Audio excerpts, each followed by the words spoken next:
নমস্কার বন্ধুরা, গল্প পাঠে আপনাদের স্বাগত জানাই। আজ আমাদের নিবেদন প্রেমেন্দ্র মিত্রের কাহিনী অবলম্বনে মাঝরাতের কল।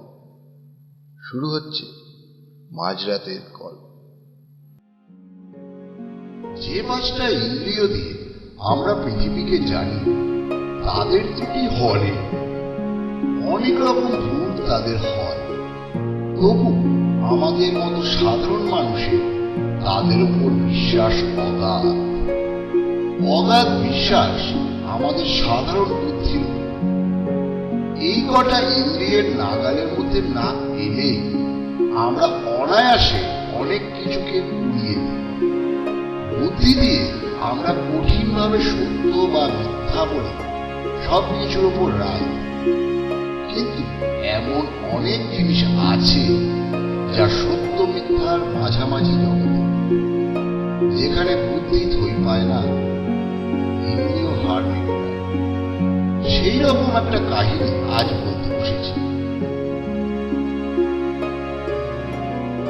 সেদিন রাত্রে শহরের প্রায় বাইরে বহু দূরের একটা কল সেরে একাই ফিরছিলাম। একে দারুণ শীত, তার উপর রাত অনেক হওয়ায় ঠান্ডা অত্যন্ত বেশি হচ্ছিল। পুরো গোটা কত গরমের জামা থাকা সত্ত্বেও সব ভেদ করে মনে হচ্ছিল ঠান্ডা হাওয়া আমার পাঁজরের ভেতর গিয়ে ঢুকছে। আসছিলাম আমার পুরনো মোটরে।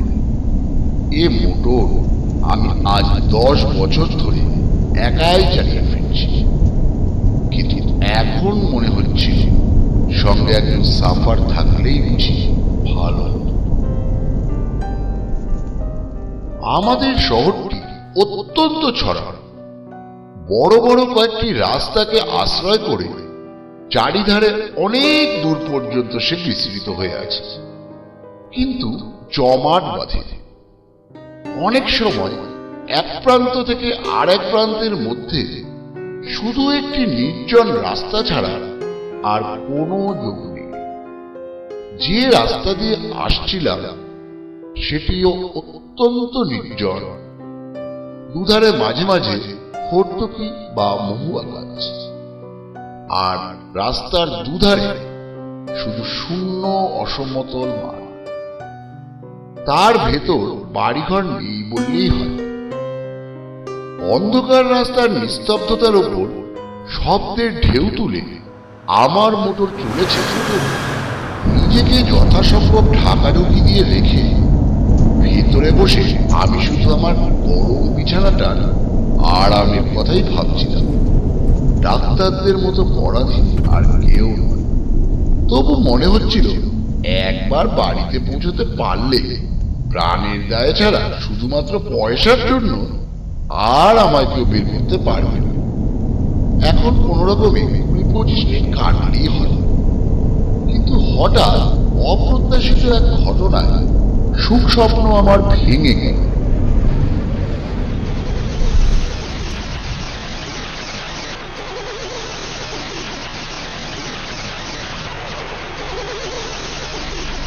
দেখতে দেখতে মোটরের আর্তনাদ আরো বেড়ে উঠল। সঙ্গে সঙ্গে মোটরের বেগও মন্থর হয়ে আসছে। বুঝতে পারলাম মোটর চালাবার সমস্ত বিদ্যা প্রয়োগ করেও সুরাহা কিছু করতে পারলাম না। কাতরাতে কাতরাতে খানিক দূরে গিয়ে আমার মোটর হঠাৎ রাস্তার মাঝে এক জায়গায় একেবারেই থেমে গেল। না, আর তার নড়বার নাম নেই।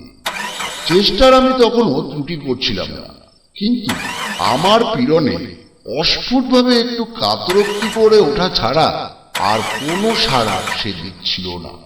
ভয়ে দুর্ভাবনায় সত্যি তখন আমার সমস্ত দেহ আড়ষ্ট হয়ে এসেছে। মোটর ফেলে এই দারুণ শীতের মাঝে 7-8 মাইল জনহীন পথ হেঁটে যাওয়ার কথা তো কল্পনা করা যায় না। এই মাঠের মাঝে মোটরে সারা রাত কাটানোও অসম্ভব। এখন উপায়?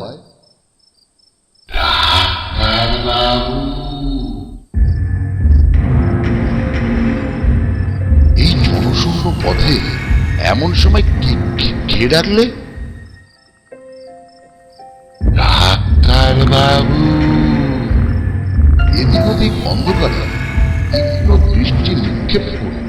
এবার দেখতেও পেলাম পথের ধারে ঝাঁকড়া একটা গাছের পাশে আবছা একটা দীর্ঘ শীর্ণ মূর্তি দেখা যাচ্ছে। কে তুমি? মনে তখন আমার একটু আশার রেখাও দেখা দিয়েছে। আমায় চিনবেন না আপনি? চেনবার জন্য আমি তখন ব্যস্ত নই। আমার সাহায্য করার জন্য একজন লোক তখন দরকার মাত্র। সেই কথাই আমি তাকে বলতে যাচ্ছি। আপনাকে একটু হাসতে হবে ডাক্তার বাবু, ভারী অসুখ একজনের। এমন সময় এই অনুরোধে বিরক্ত যেমন হলাম, আশ্চর্য হলাম তেমনি। ঠিক এই সময় রাস্তার ঠিক এই জায়গায় রোগী কি আমার জন্য তৈরি হয়ে বসেছিল? ভগবানের দয়া ডাক্তার বাবু, এমন সময় আপনাকে এখানে পাবো স্বপ্নেও ভাবিনি। অথচ না পেলে কি বিপদই যে হতো। কোথায় তোমার রোগী? লোকটা এবার নিঃশব্দে অন্ধকারের ভেতর একদিকে হাত বাড়িয়ে নির্দেশ করল। সেই দিকে যেই দেখলাম, সত্যি দূরে একটা বাড়ির আলো যেন দেখা যাচ্ছে। হঠাৎ এরকম জায়গায় এমন সময় যাওয়াও একটু বিপজ্জনক। একটু ভেবে নিয়ে জিজ্ঞাসা করলাম, কি অসুখ? জানি না ডাক্তার বাবু, কিন্তু অত্যন্ত সঙ্গীন অবস্থা। তাড়াতাড়ি না গেলে বোধহয় বাঁচানো যাবে না।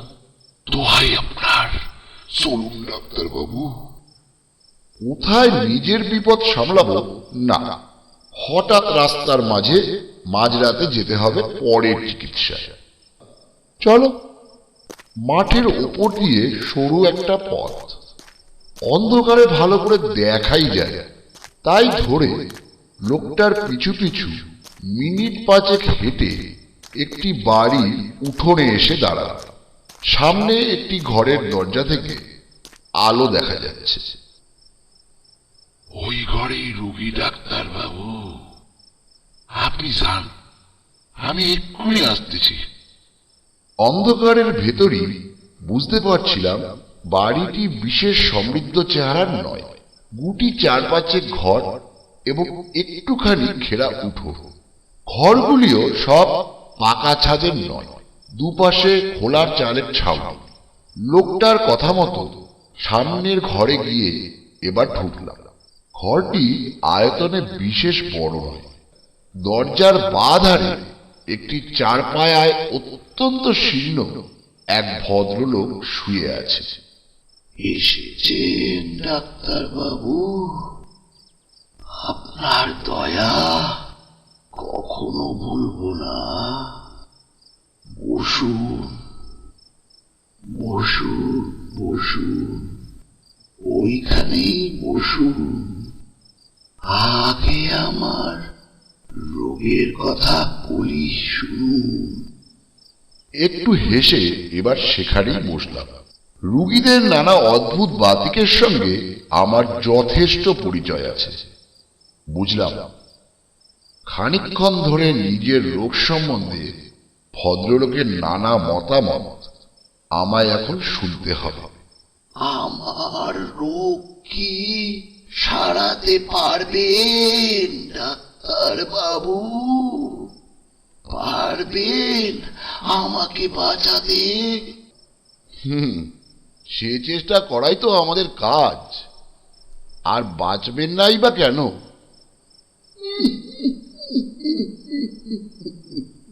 বাঁচতেও পারি তাহলে ডাক্তার বাবু? কেমন? পারেন বই কি। কি এমন হয়েছে আপনার? এমন আর কি হয়েছে?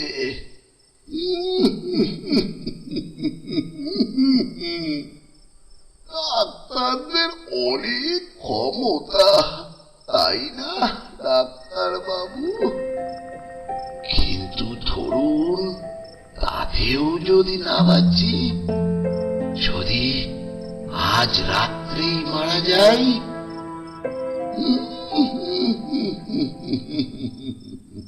রুগীর এই অর্ধ উন্মত্ত প্রলাপের উত্তরে কি যে বলবো কিছুই ভেবে পেলাম না।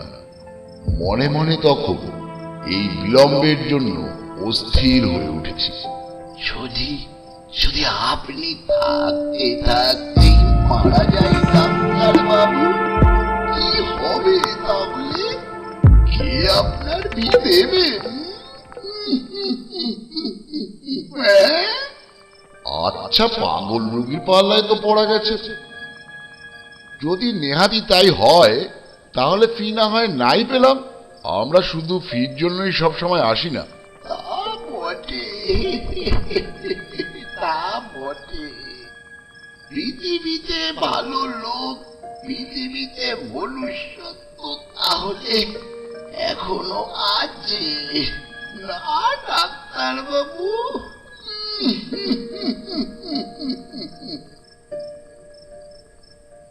কিন্তু ফির ব্যবস্থা আমি করে রেখেছি ডাক্তার বাবু।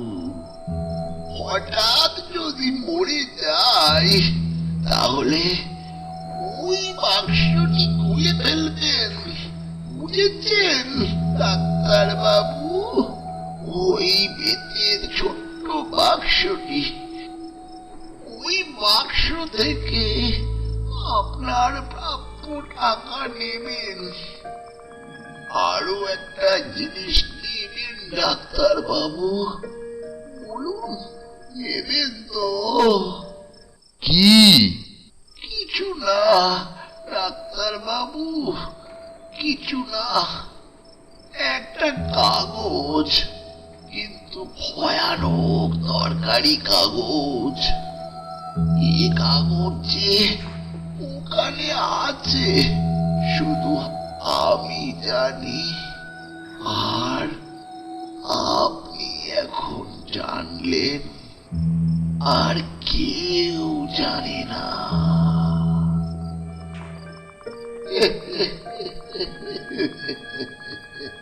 এ বাড়িতে কাউকে দেখতে না পেয়ে ভাববেন না যেন আমার কেউ নেই। আমার অনেক আত্মীয় আছে, ভূত পেতে আছে আমার মরার অপেক্ষায়। শুধু শুধু তাদের বিশ্বাস আজ আমি হয়তো মরব না। তাদের বিশ্বাস আজ মরবার আগে আর আমি কিছু করব না। তারাই পাবে সব। আপনার অসুখটা সম্বন্ধে হ্যাঁ, অসুখ তো দেখবেনি। তার আগে আর একটা কথা বলেনি। ওই কাগজটি আমার উইল ডাক্তার বাবু, আমার ছেলের নামে উইল। সে ছেলেকে আমি ত্যায্য পুত্র করেছিলাম একদিন। কোথায় আছে তাও জানি না, কিন্তু জানেনি তো রক্ত জলের চেয়ে ঘন। আর বেশিক্ষণ অপেক্ষা করা যায় না। এইবার আমি দেখতে পারি? দেখুন। এবং পর মুহূর্তে সেই দারুণ শীতের ভেতরও আমার সমস্ত দেহ ঘেমে উঠল। সে হাত বরফের মতো ঠান্ডা। রুগী মৃত। শুধু মৃত হলে এতখানি আতঙ্কের আমার বোধহয় কোনো কারণ থাকতো না, কিন্তু ব্যাপার যে আলাদা। ডাক্তারি শাস্ত্রে যদি কিছু সত্য থাকে তাহলে এই রুগী এইমাত্র কখনোই মারা যায়নি। তার মৃত্যু হয়েছে অনেক আগে, কয়েক ঘন্টা আগে। সমস্ত দেহ তার কঠিন। উন্মাদের মতো আমি আরো খানিকক্ষণ পরীক্ষা করলাম। না, ভুল আমার হতেই পারে। কিন্তু তাহলে এ ব্যাপারের অর্থ কি? হঠাৎ জানলার কাছে বাতিটা দপ দপ করে নিচে উঠল। সেটা একবার নেড়ে দেখলাম, তাতে তেল এক ফোঁটাও নেই। প্রান্তরের মাঝে নিস্তব্ধ নির্জন বাড়িতে এই ভয়ঙ্কর অবস্থায় আমি একা। এই বাতির আলোটুকুই যেন আমার একমাত্র সহায় ছিল। তাও নিতে চলেছে দেখে আমি দ্রুত পথে ঘর থেকে বেরিয়ে এলাম। বুঝতে পারলাম পেছনে আলোটা আর কয়েকবার নিচে নিভে গেল। তখন আমি উঠোন ছাড়িয়ে এসেছি প্রায়। কিভাবে তারপর অন্ধকার প্রান্তরের ভেতর দিয়ে ছুটতে ছুটতে এসে উঠোনে উঠেছিলাম তা আমার মনে নেই। মোটর চালিয়ে শহরের মাঝ বরাবর আসবার পর আমার যেন স্বাভাবিক জ্ঞান ফিরে এলো। সবচেয়ে আশ্চর্য ব্যাপার মনে হলো মোটরের এই চলা। খানিক আগে অদ্ভুতভাবে যে মোটর বন্ধ হয়ে গিয়েছিল, হঠাৎ এবার বিনা চেষ্টায় আপনা হতে সেই মোটর এখন শুধরে গেল কি করে? তার পরদিন দিনের আলোয় লোকজন সঙ্গে করে নিয়ে সেই প্রান্তরের মাঝকার বাড়ির নিঃসঙ্গ রোগীর শেষ ইচ্ছে পূর্ণ করার ব্যবস্থা করেছিল। তার ছেলেই আজকাল সমস্ত বিষয়ের মালিক। সেদিন তার রহস্যের স্বাভাবিক মীমাংসা কিন্তু আমি এখনো করতে পারিনি।